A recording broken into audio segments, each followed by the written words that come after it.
दोस्तों, आप सदी के महानायक अमिताभ बच्चन के बारे में तो जानते ही हैं, लेकिन क्या आप सदी के खलनायक के बारे में भी जानते हैं?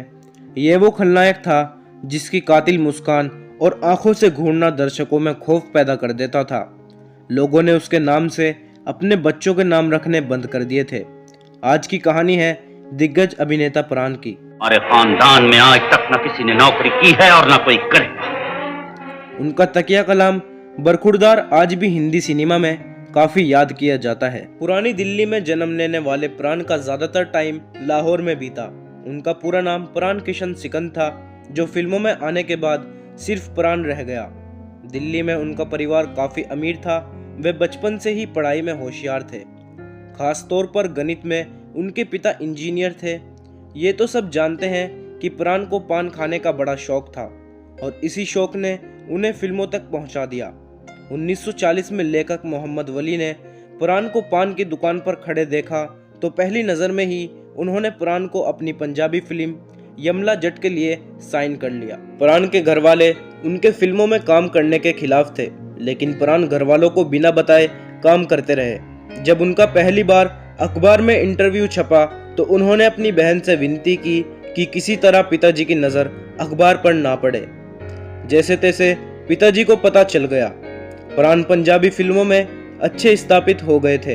आवाज तो तेरी एक दिन मैं नीची करूंगा। लेकिन भारत के बंटवारे के बाद उन्होंने लाहौर छोड़ दिया और 14 अगस्त 1947 को मुंबई आ गए। आपको ये जानकर हैरानी होगी कि लाहौर छोड़ने के बाद उनकी कई फिल्में पाकिस्तान में रिलीज हुई, जिनकी शूटिंग प्राण ने बंटवारे से पहले पूरी कर दी थी। हिंदी सिनेमा में उनकी शुरुआत हुई फिल्म जिद्दी से। लाहौर से मुंबई आने के करीब 8 महीने बाद लेखक शहादत हसन मट्टो और अभिनेता श्याम ने उनकी मदद की और उन्हें फिल्म निर्देशक शाहिद लतीफ़ से मिलवाया। शाहिद लतीफ़ ने अपनी फिल्म जिद्दी में रोल दे दिया और उनकी हिंदी सिनेमा में शुरुआत हो गई। इसके बाद प्राण ने खलनायकी से हिंदी सिनेमा में अपनी एक अलग पहचान बना ली। यही दुआ मांगी है कि अगर दोबारा जेल जाए तो रघुवीर सिंह की जेल में न जाए।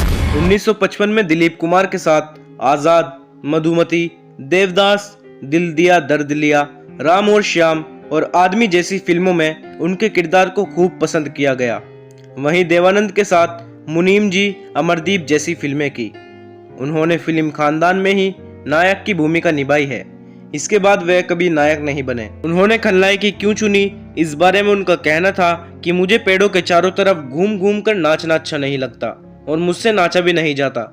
खलनायक में जो रौब होता है वो नायक में नहीं होता। अदाकारी से उन्हें इतना प्यार था कि राज कपूर की खस्ता हालत देखते हुए उन्होंने फिल्म बॉबी के लिए सिर्फ 1 रुपया लिया था। बताया तो ये भी जाता है कि प्राण इकलौते ऐसे कलाकार थे जो हीरो से ज्यादा फीस लेते थे। राजेश खन्ना ही एकमात्र ऐसे सुपरस्टार थे जिनको एक फिल्म के लिए प्राण से ज्यादा पैसे दिए जाते थे। 60 और 70 के दशक निर्देशक प्राण और राजेश खन्ना को एक साथ लेकर काम करने से घबराते थे। उनका मानना था कि दोनों को एक फिल्म में साथ लेने से प्रोडक्शन की लागत बढ़ जाती है। एक वक्त था जब प्राण का मेहनताना सदी में महानायक अमिताभ से भी ज्यादा था। वो प्राण ही थे जिन्होंने फिल्म जंजीर के लिए अमिताभ की सिफारिश प्रकाश मेहरा से की थी। अमिताभ से पहले ये किरदार देवानंद, अमिताभ और राजकुमार को भी ऑफर किए जा चुके थे। राजकुमार ने किरदार ये कहते हुए ठुकरा दिया था कि मेरी कहानी मुझे ही सुनाने चले आए। दरअसल राजकुमार किसी जमाने में पुलिस वाले हुआ करते थे और जंजीर का नायक पुलिस वाला था।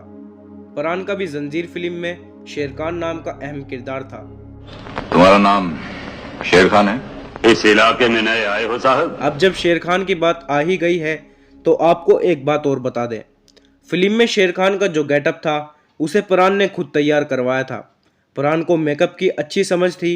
वो अपने मेकअप पर खुद काम किया करते थे। वो अपने घर में चित्रकार रखा करते थे जो उनके मनचाहे लुक को बनाता रहता था। उसके बाद उनके मेकअप आर्टिस्ट और विग बनाने वाले उस लुक पर काम करते थे। गुमनाम, परवरिश, जंजीर, डॉन और शाहिद में उनके लुक को काफ़ी पसंद किया गया था और इन लुक्स और स्टाइल को उन्होंने खुद तैयार करवाया था। खेलों के प्रति भी प्राण का प्यार जग हाजिर था। 50 के दशक में उनका अपना फुटबॉल क्लब डायनामोस काफ़ी चर्चा में रहा था। सन 2000 में प्राण को स्टारडस्ट ने उन्हें सदी के खलनायक किताब से नवाजा गया। 2010 में सीएन की सर्वश्रेष्ठ 25 अभिनेताओं में उन्हें चुना गया था। 2001 में भारत सरकार ने उन्हें पद्म भूषण से सम्मानित किया और भारतीय सिनेमा में योगदान के लिए 2013 में दादा साहेब फाल्के सम्मान से नवाजा गया। 12 जुलाई 2013 को उनका मुंबई में निधन हो गया। तो दोस्तों, ये थी सदी के खलनायक प्राण की कहानी। ये कहानी आपको कैसी लगी हमें कमेंट सेक्शन में ज़रूर बताइए।